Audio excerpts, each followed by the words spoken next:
안녕하세요. 세법학을 가르치는 신용철입니다. 오늘은 제 책이죠. 제 책 신용철의 욕망의 법령집을 활용하는 방법에 대해서 여러분들한테 조금 보여드릴까 합니다. 책을 내고 난 뒤에 이제 수업을 준비하면서 이제 하나씩 차근차근 읽어보고 있거든요. 이제 제가 쓰다 보니까 오탈자도 발생을 할 수가 있고, 그 다음에 내용에 있어가지고 조금 더 보충해야 되는 부분, 혹은 뭐 이거는 필요 없는 부분이다. 그래서 삭제해야 하는 부분, 어떻게 수업을 할 것이냐를 준비를 하고 있습니다. 이런 과정에서 이제 하나하나 읽어보는데요. 읽어보면서 이제 느끼는 바가 참 잘 만들었다, 이런 생각이 좀 들더라고요.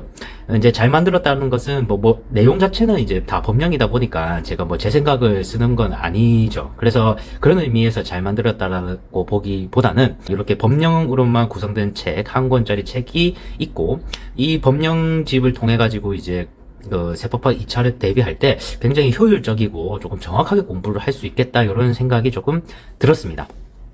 강하게 계속 들고 있어요. 제가 지금 이게 끝에까지가 해서 7개 과목이죠. 7개 과목 해가지고, 총 끝에 페이지가 570페이지까지거든요. 1페이지에서 570페이지까지의 이제, 이런 페이지 수 안에서 세법학 1부에 관련된 4가지 세목, 국세기본법, 그 다음 소득세, 법인세, 그리고 상증세법, 이렇게 다 들어가 있고, 그 다음에 세법학 2부에 관련해가지고 부가가치세, 그 다음 개별소비세, 지방세, 이렇게 3가지 세목이 들어가 있습니다. 조금 아쉬운 부분은 조세특례제한법이 없거든요. 그게 조금 아쉽습니다. 저도 그렇게 생각을 하고 있어요. 그래서 사실 처음에 이제 그 책을 만들 때 조세특례제한법 같은 경우에는 별도의 책을 내야 되겠다, 이렇게 생각을 하고 실어 놓진 않았거든요. 이 욕망의 법령집에. 근데 이후에 이제 조금 생각을 해보니까, 이 조세특례제한법도 같은 요 법령집 안에 있으면 참 좋겠다라는 생각이 조금 들었습니다. 그래서 차후에 이제 개정판이 나올 때는 아마 조세특례제한법까지 포함돼가지고 완벽하게 이제 세법학 1, 2부를 대비할 수 있는 그런 책이 되지 않겠나, 이런 생각이 조금 들었고요. 이제 제가, 욕망의 법령집을 여러분들이 어떻게 이용할 수 있느냐, 어떻게 활용할 수 있느냐, 그리고 나아가서 욕망의 법령집 안에 있는 내용이, 우리 시험 대비함에 있어가지고 부족함이 없느냐, 이런 것들을 저하고 한번 살펴보는 그런 시간을 조금 가져보도록 할게요. 우선 지금 저는 이제 410페이지고, 이게 이제 부가가치세법이에요. 부가가치세법 안에 이제 내용을 지금 보고 있는데, 그 전까지는 다 봤어요. 이렇게 제가 하나하나 체크를 해가면서 중요한 내용이 있으면은 별표를 쳐가면서 이제 요 관련 내용에 대해서 이제 제가 조금 필기할 부분은 필기를 하고 이렇게 하고 있습니다. 여러분들도 그 큰 틀에서는 저하고 비슷하게 하시면 될 것 같아요. 이렇게 이제 한 번씩 쭉 하나하나 문자, 하나하나 그런 단어 하나하나를 곱씹어 보면서 천천히 읽어보는 거죠. 읽어보다가 이제 중요한 부분, 우리가 암기를 해야 되거나 내가 기억해야 하는 중요한 개념이 있다면 이렇게 별표를 표시를 한다든지, 아니 여러분들의 그런 표시 방법을 통해 가지고 표시를 할 필요가 있겠습니다. 그래서 이렇게 저는 지금 계속 해왔고, 지금 맨 처음에인 이제 그 국세기본법이죠. 국세기본법부터 시작을 해서 이 앞에 보시면은 이렇게 국세기본법이 있거든요. 국세기본법부터 시작을 해가지고 국세기본법부터 해서 그 다음에 소득세, 법인세, 그 다음에 상증세까지 끝내놓고 이제 부가세법을 진행을 하고 있습니다. 부가세법을 이렇게 진행을 하고 있고요. 저하고 한번 진행을 한번 해보시죠. 지금 제가 할 것은 부가가치세법 제27조의 재화 수입에 대한 면세 파트입니다. 재화의 수입에 대한 면세예요. 면세 파트인데요.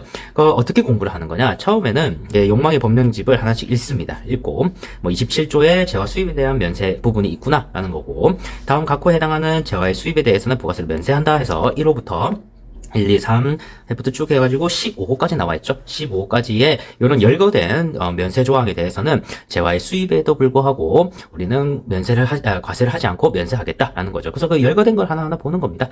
가공되지 아니하는 식료품이네요. 가공되지 아니하는 식료품. 우리 요걸 뭐라 그럽니다. 일반적으로 우리는 미가공 식료품이라 그러죠. 미가공 식료품이다. 이렇게 하나 써주시는 거죠. 미가공 식료품을 우리 법에서는 가공되지 아니하는 식료품, 이렇게 표현하고 있는 거구나 라는 거고, 으로써 이제 대통령령으로 정하는 것, 이렇게 돼 있죠. 대통령령으로 정하는 것, 이렇게 돼 있다 라는 겁니다. 그리고 이제 우리가 공부를 할 때 가공되지 아니하는 식료품이고 우리 어디서 봤는데, 어디서 봤죠? 우리 국내에서 생산된 식료품도 우리가 면세를 했잖아요. 그 규정을 찾아보는 겁니다. 우리가 공부했던 내용이 있었고, 그거 우리 어디서 봤는데 하면 이제 하나씩 찾아보면요, 여기 어디 있다? 바로 요 앞에 있어요. 요 앞에 보시면은 바로 26조입니다. 26조 보이시는가? 예, 26조 보이시죠? 26조 면세 파트에 26조 부가가치세법 26조의 그 면세 파트에 우리가 보시면은 다음 각호 어느 각호에 재화도 용역의 공급에 대해서 부가세를 면제한다 이렇게 돼 있고요. 그다음에 1번 보시면은 가공되지 아니하는 식료품이라고 돼 있죠. 그리고 및 우리나라에서 생산되어 식용으로 제공되지 아니하는 농산물, 축산물, 수산물, 임산물로서 대통령령으로 정하는 것 이렇게 돼 있습니다. 됐죠? 그래서 이 대통령령으로 정하는 것은 어디다가 해놨다? 요 밑에 쭉 보시면은 시행령 34조에 보면은 법제 26조 1항 1호에 가공되지 아니하는 식료품이란이라는 게 이 대통령령 이야기하는 거거든요. 이 대통령령에 따른 겁니다. 이렇게 이제 표시를 해놓는 거죠. 됐죠? 이렇게 보시면 되고 그 다음에 보시다시피 아까 26조에 가공되지 않은 미가공 식료품에 대해서 우리가 면세를 하는데 이게 또 어디 있었다? 바로 뒤에 27조에 수입하는 재화에 대한 면세에서도 있었죠. 여기 보시면은 재화의 수입에 대한 면세에서 가공되지 아니하는 식료품이 있다.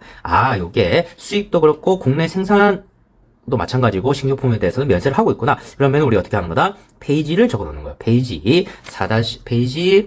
403페이지죠. 403페이지도 참고로 한번 해보자. 이렇게 적어 놓는 겁니다. 됐죠? 이렇게 적어 놓는 거고, 또 차이점이 있죠? 어떤 차이점이에요? 1호에 보시면은, 우리가 요 앞에 국내 생산물은 가공되지 아니하는 식료품까지는 똑같아요. 그런데 그 뒤에 미시라고 해가지고, 우리나라에서 생산되어 식용으로 제공되지 아니하는 농산물, 축산물, 수산물, 임산물, 이렇게 돼 있잖아요. 요것도 면세를 하겠다, 이 말인데, 우리 그 수입에서도 그러면 대응되게 들어가야 되잖아요. 근데 수입에서는 뭐가 안 들어가 있다? 미가공 식료품 들어가 있지만 식용되지 아니하는 것은 안 들어가 있잖아요. 거꾸로 이야기해서 수입하는 재화에 대해서는 미가공 식료품에 대해서만 면세를 하고 나머지는 다 과세하겠다 그 뜻이죠. 이런 차이점도 있구나라는 것을 여러분들이 알고 계시면 되겠습니다. 됐죠? 부가가치세법, 그러니까 법령상에서 우리가 연계돼서 같이 생각해 볼 수 있는 거 이렇게 27조 1항과 26조 1항 이런 것들을 비교해서 그런 페이지 수를 써 놓으시고요. 그 다음에 우리가 기본서를 보는 거죠. 기본서에 보시면 이 내용이 어디 있느냐를 찾아보는 겁니다. 그래서 기본서에 찾아보셔가지고 기본서 내용에서 재화의 수입 파트에 요 내용이 있네 라는 걸 한번 확인해 보는 거예요. 요거는 저작권 문제가 조금 있어가지고 제가 일부분만 조금 보여드리면 여기 보시면 재화의 수입이 있죠. 재화의 수입이 있고 수입 재화 중 미가공 식료품이라는 게 있습니다. 됐죠? 요 미가공 식료품이라는 게 결국엔 어디서 나온 거다? 27조 제1호에서 나왔다라는 것을 우리가 알 수 있다라고 보시면 되겠습니다. 이해하셨죠? 하나만 더 해볼까요? 면세 포기 한번 봅시다. 면세 포기도 굉장히 중요한 거죠. 됐죠? 면세의 포기다라는 거죠. 면세 포기인데 면세 포기에 한번 조항을 읽어볼게요. 제1항입니다. 28조 1항. 사업자는 26조 또는 조세특례제한법 등에 따라 부가가치세가 면제되는 재화 또는 용역의 공급으로서 다음 각호에 해당하는 거, 다음 각호에 해당하는 거네요. 다음 각호라고 하는 것은 한번 보는 거죠. 바로 요겁니다. 다음 각호. 요거에 해당하는 것에 대해서는 대통령령으로 정하는 바, 이렇게 돼 있죠. 대통령령으로 정하는 바 돼 있으면, 이 대통령령으로 정하는 바를 찾아봐야 되는데, 이 대통령령으로 정하는 바는 제가 다 밑에 다 써놓은 겁니다. 됐죠? 그래서, 대통령령으로 정하는 바는 요 밑으로 이어지는구나, 라고 보시면 되고, 법제 26조 1항이라고 하는 건 뭐야? 바로 요 위에 있는 거죠. 1항에 따라 부가가치세가 면세되는 재화 또는 용역의 공급이 28조 제1항 1호에 해당하는 경우와 28제 45조 제2호에 따라 학술 등 연구단체가 그 연구와 관련된 실비 또는 무상으로 공급하는 거, 그렇죠? 무상으로 공급하는 재화 또는 용역에 대해서는 28조 1항에 따라 부가가치세를 면제를 받지 않으려는 사업자는 다음 각호의 상황을 정하는 면세 포기 신고서를 제출하여야 한다 라고 돼 있죠. 제출하여야 한다. 이 경우 제8조는 우리가 그 사업자 등록 이야기하는 거예요. 사업자 등록에 따라 지체 없이 사업자 등록을 해야 한다. 중요한 건 지체 없이 사업자 등록을 해야 되는 거구나. 이런 겁니다. 됐죠? 그래서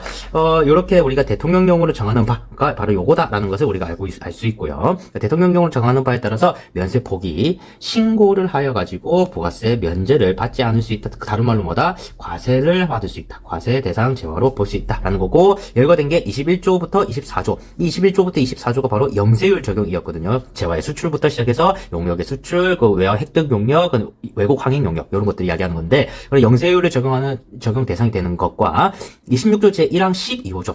이것도 찾아보는 겁니다. 제가 이제 가로 열어놓은 것은 가로 열고 주택과 이에 부수되는 토지 임대 용역으로서 대통령령을 정하는 거. 이건 제가 써놓은 거고요.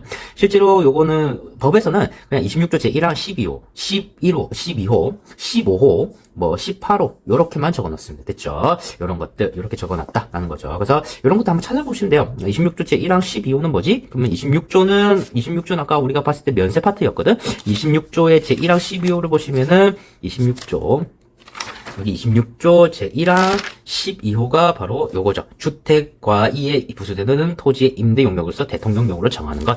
요거는 면세 포기가 가능하다라는 거죠. 됐죠? 그래서 총 하나, 둘, 셋, 네 개의 재화 또는 서비스에 대해서는 우리가 면세 포기가 가능하구나 라는 것을 알 수 있습니다. 그리고 제1항에 따라 가지고 면세 포기 신고를 하는 사업자는 신고한 날로부터 몇 년이죠? 3년간 그 날로부터 3년간 면세 적용을 받지 못한다 라는 거죠. 그리고 3호를 보시면은 1항에 따라 면세 포기를 신고한 사업자가 2항의 기간이라고 하는 것은 요 기간이죠. 3년이 지나고 난 뒤에 부가가치세 다시 면제를 받으려면 대통령령으로 정하는 바에 따라 면세 적용 신고서, 재적용 신고서를 제출을 해야 되는데 만약에 신고서를 제출하지 아니하면 계속 면세를 포기한 것으로 보겠다라는 겁니다. 그래서 면세 적용을 3년 이후에 받으려면 다시 신고서를 내라 그 이야기죠. 그리고 면세 포기 그 절차에 관련된 것은 대통령령으로 정한다가 이 절차를 정한다가 바로 이 오른쪽에 있는 겁니다. 시행령 제 58조를 이야기하는 겁니다. 이해하셨죠? 그래서 우리 보시면은 시행령 57조에는 부가세가 면세되는 재화 또는 용역의 공급이 법 제 28조 1항 1호에 해당하는 경우와 28조 1항 1호면 바로 요 위에 있는 1항 1호 요거죠. 영세율 적용 대상과 그다음에 요때 말하는 45조는 시행령 45조 이야기하는 거거든요. 시행령 제 45조 2항에 따라 학술 등 연구단체가 그 연구와 관련된 실비 또는 무상으로 공급하는 재화 또는 용역 그러니까 두 가지죠. 위에서는 네 가지라고 이야기를 해놨는데 밑에서는 두 가지로 다시 줄여놨습니다. 절차적으로는 두 가지 줄여놨고 결국에는 뭐 두 가지 대상, 요 영세율 적용 대상과 학술 등 연구단체가 연구 관련된 실비 또는 무상으로 공급하는 재화에 대해서는 부가세를 면제받지 않으려는 사업자는 포기 신고서를 제출하라라는 거죠.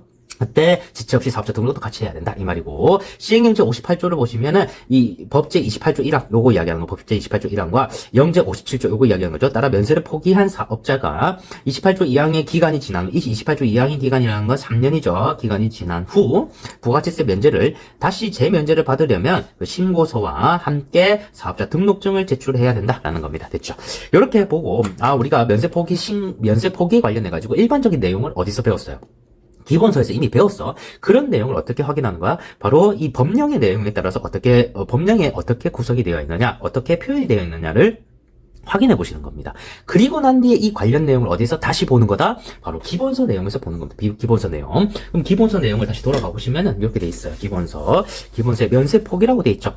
의라고 되어 있습니다. 면세 포기의 의는 우리 법령에 있어 없어? 없는 내용이에요. 그러니까 요거는 사실 우리가 암기를 할 필요가 있다 없다? 없는 거죠. 왜? 요거는 저자의 생각이에요. 저자의 생각이고, 실제로 요 법이 구성된 취지가 뭐냐? 요거를 이제 설명해 놓는 거거든요. 됐죠? 그래서 우리는 이 의라는 것이 의라는 것, 즉 이 법령에 없는 내용에 대해서는 어떻게 보는 거다? 그냥 가볍게 보는 겁니다. 요런 것들이 있구나. 요런 취지에 의해서 이 법령이 나왔구나라는 걸 가볍게 읽어야 되고 암기를 해야 된다. 암기를 할 수 있으면 하는 거지만 암기의 중요성이 있어가지고는 법령에 대비해가지고는 암기의 중요성이 있다 없다? 없는 거죠.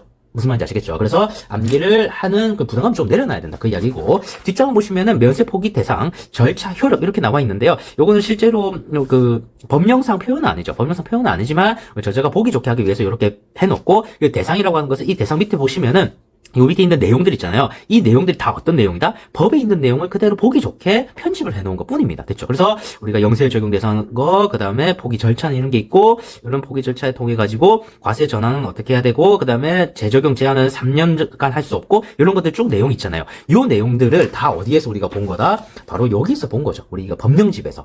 법령에 있는 내용을 기본서는 보기 좋게 편집하면서 관련 내용을 저자의 생각을 덧붙여서 쉽게 풀어서 설명한 거다라는 겁니다. 이해하셨죠? 세법학 대비를 위해서 무엇을 해야 되느냐? 암기해야 되는데 그 암기를 어떤 걸 암기해야 되느냐? 당연히 기본서를 암기하는 게 아니고 요 법령을 암기해야 되는 거죠. 그러면은 우리가 나중에 추후에 회독을 많이 늘릴 때는 뭘 회독을 늘려야 된다? 바로 이 욕망의 법령집을 가지고 회독수를 계속 늘려나가는 겁니다. 이해하셨죠? 그래놓고 그 다음에 마지막에 우리가 이제 기본서 내용을 표시하는 거죠. 기본서 페이지 1-81페이지 이렇게 써두시거나 아니면 기본서에 여기 법령집에 페이지를 써주시는 거예요. 기본서에 411페이지를 써주시면 되겠죠.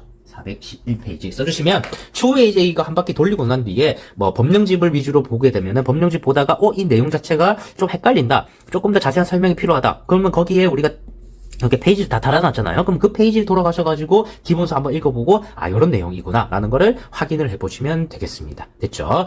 이렇게 하는 거를 우리가 흔히들 단권화 작업이라고 하고 단권화 작업이 끝나면은 추후에는 우리가 뭐가 필요하다? 기본서는 필요 없죠. 기본서 필요 없이 욕망의 법령집만 계속 회독을 하는 거예요. 계속 회독을 하면서 모를 때 이렇게 모르는 내용이나 좀 궁금한 내용이 있으면은 다시 기본서 가서 참고 정도 하고 기본서에 있는 내용들 중에 욕망의 법령집에 없는 내용들, 아까 의 같은 거 있잖아요. 의 중에서 필요한 문구들, 그런 것들은 어디에 써놓는다? 여기에 조금 써놓으면 되죠. 아까 의에 보시면은 이거 면세 포기는 결국에는 누적 효과를 완화하는데 그 취지가 있거든요. 그래서 이거는 누적 효과 완화 이렇게 써주시면 되죠.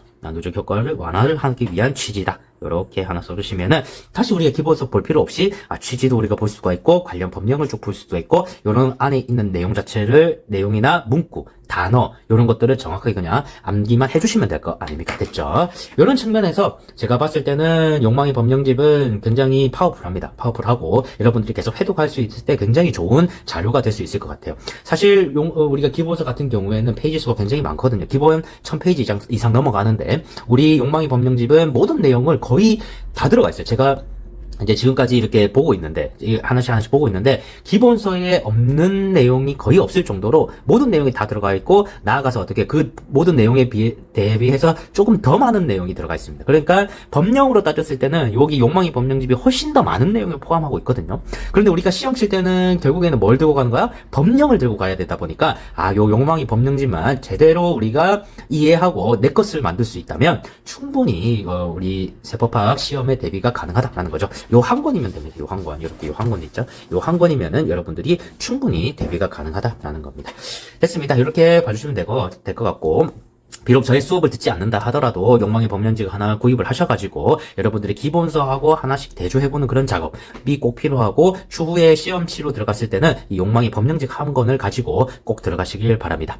여러분들이 좋은 결과가 있길 바라요.